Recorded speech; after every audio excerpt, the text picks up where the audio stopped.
Assalamualaikum warahmatullahi wabarakatuh.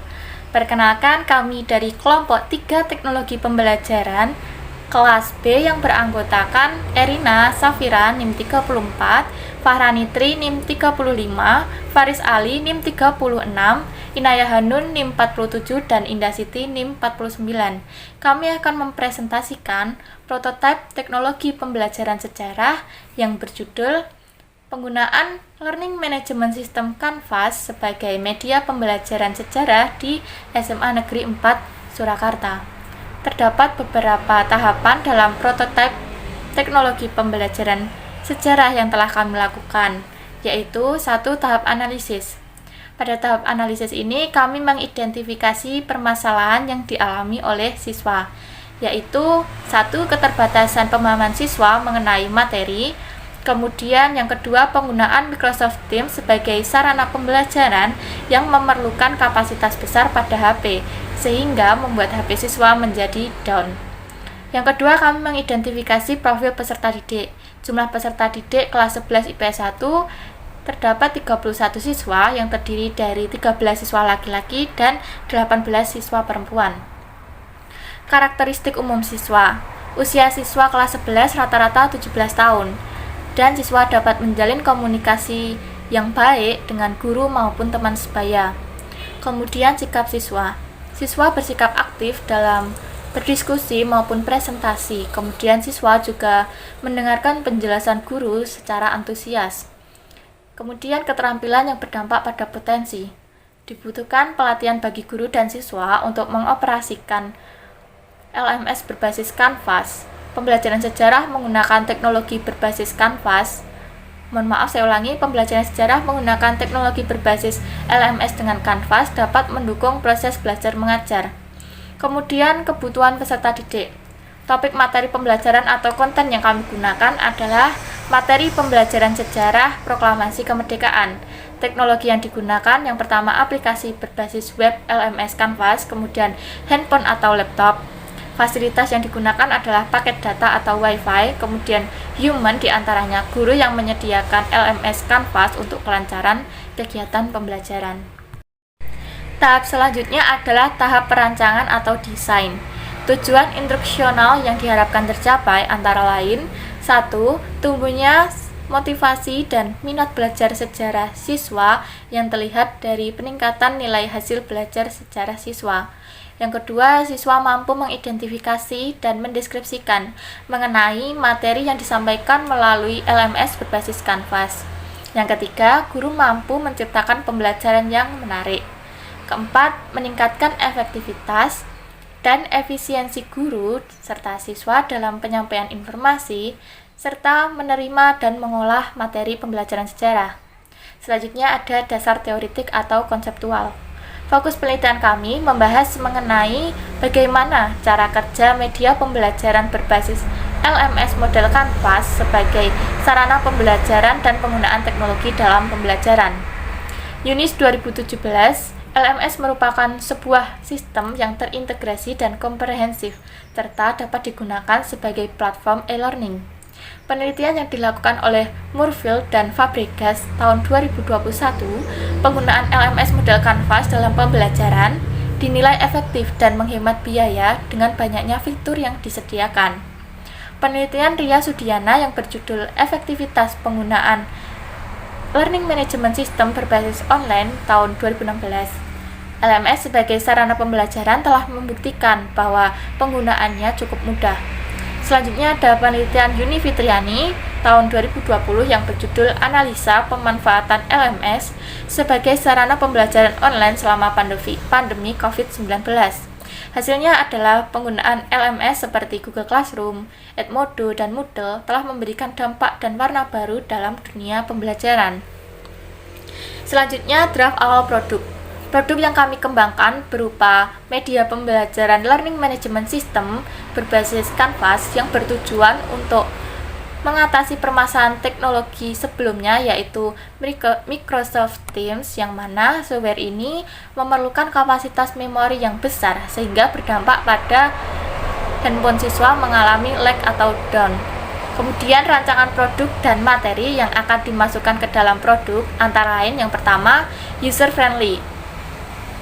User-friendly interface. LMS memiliki user interface atau antarmuka yang menarik. Yang kedua adalah pendaftaran siswa. Akses konten pembelajaran hanya diberikan kepada pengguna yang terdaftar sehingga konten pembelajaran ini akan lebih tepat sasaran. Yang ketiga ada fitur kelas maya yang menjadi wadah bagi guru dan siswa dalam proses pembelajaran seperti layaknya pembelajaran offline di kelas. Yang keempat ada ujian dan kuis.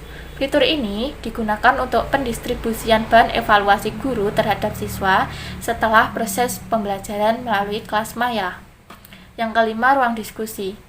Melalui fitur ini, siswa dapat berinteraksi antara satu sama lain. Yang keenam, ada fitur pelaporan. Fitur jurnal guru dapat dimanfaatkan guru dalam pelaporan proses belajar mengajar sekaligus pendokumentasiannya. Sedangkan fitur e-raport digunakan untuk melaporkan hasil belajar siswa. Kemudian ada fitur lain-lain seperti fitur absensi siswa dan fitur poin pelanggaran siswa. Selanjutnya tahap pengembangan atau development. Pada tahap pengembangan, kelompok kami melakukan kegiatan sebagai berikut.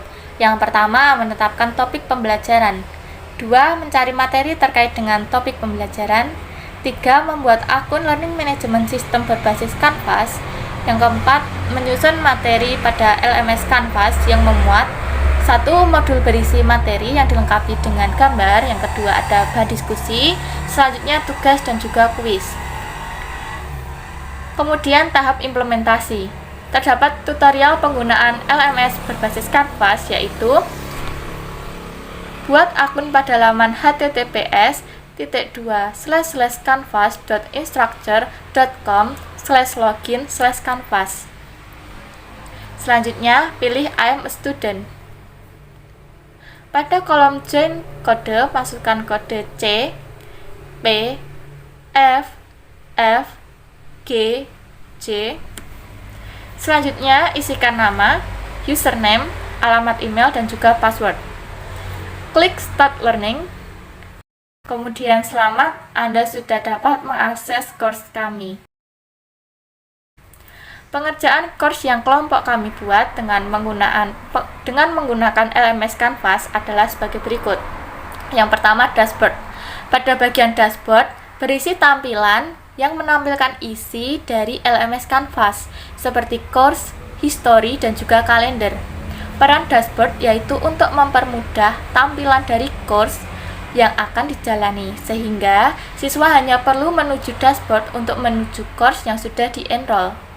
Selanjutnya bagian home course.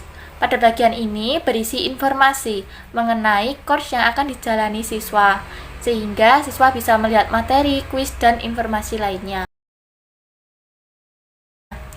Kemudian bagian discussion.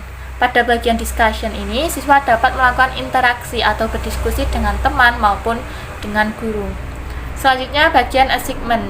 Siswa dapat melihat dan juga mengirim jawaban dari tugas yang telah diberikan ke dalam fitur ini. Selanjutnya ada bagian kuis. Bagian kuis digunakan oleh guru untuk memberikan pertanyaan-pertanyaan singkat dan ringan. Guru juga dapat memilih bentuk soal dari kuis tersebut.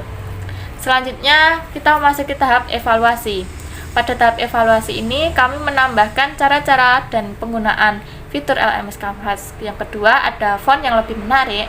3. Tema yang lebih menarik. Dan yang keempat, menambahkan kompetensi inti dan kompetensi dasar.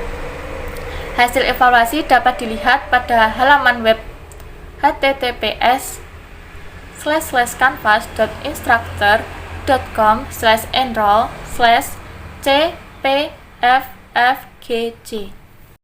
Selanjutnya penjelasan produk melalui analisis SWOT. Strength atau kekuatan. Yang pertama, aplikasi ini sudah tersedia melalui platform online. 2. Aplikasi ini tidak berbayar alias gratis.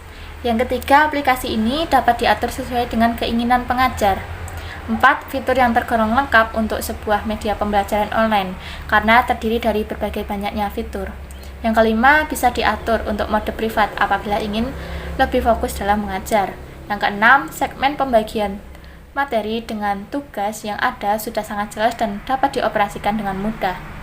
Kemudian yang ketujuh, penggunaan bahasa Inggris dalam aplikasi ini membantu pembelajaran bahasa Inggris secara tidak langsung.